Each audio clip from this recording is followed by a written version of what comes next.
Hello, I'm Lindsay Littleson, and this is my latest novel, Linnet and the Periwinkle Flyer, set in Victorian Leeds.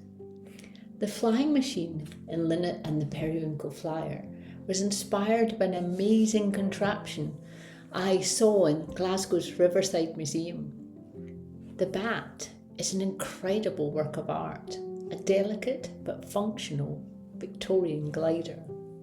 Intrigued by the museum's information boards, I did some historical research into the bat's creators, and I discovered that the flying machine was one of several designed and made by two young flight pioneers, brother and sister Percy and Ella Pilcher.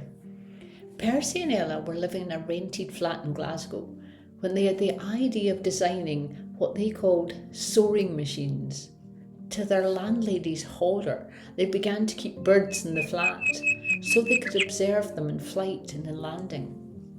Percy drew the glider designs, and Ella used her sewing skills to construct enormous wings.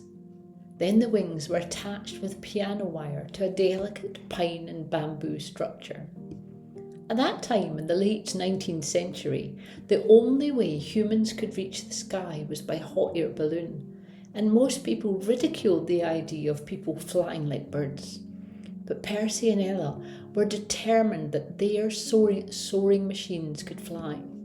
Ella was the first woman in the UK to fly in a glider during their test flights. Percy and Ella proved that their gliders could fly a short distance, but Percy was keen to create a powered aircraft, and he designed a triplane with an engine.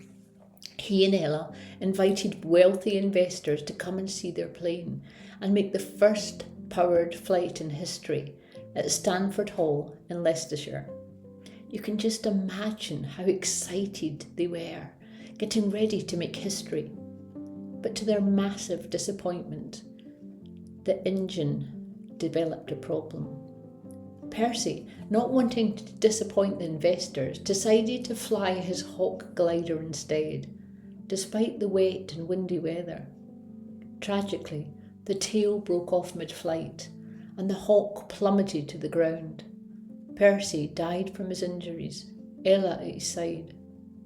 Percy's death ended their dreams, but their talent and their courage helped the dream of flight to come true.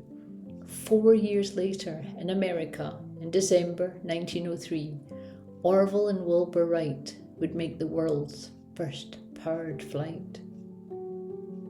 Your writing challenge is to describe what it would be like to be in a flying machine. Imagine it's your first flight in a fragile flying machine. Is your flying machine a glider? Does it have an engine? You might want to draw a quick sketch of it first. Write a paragraph describing what you can see and hear in the sky and on the ground but far below. Try and use all your senses. How does it feel to fly?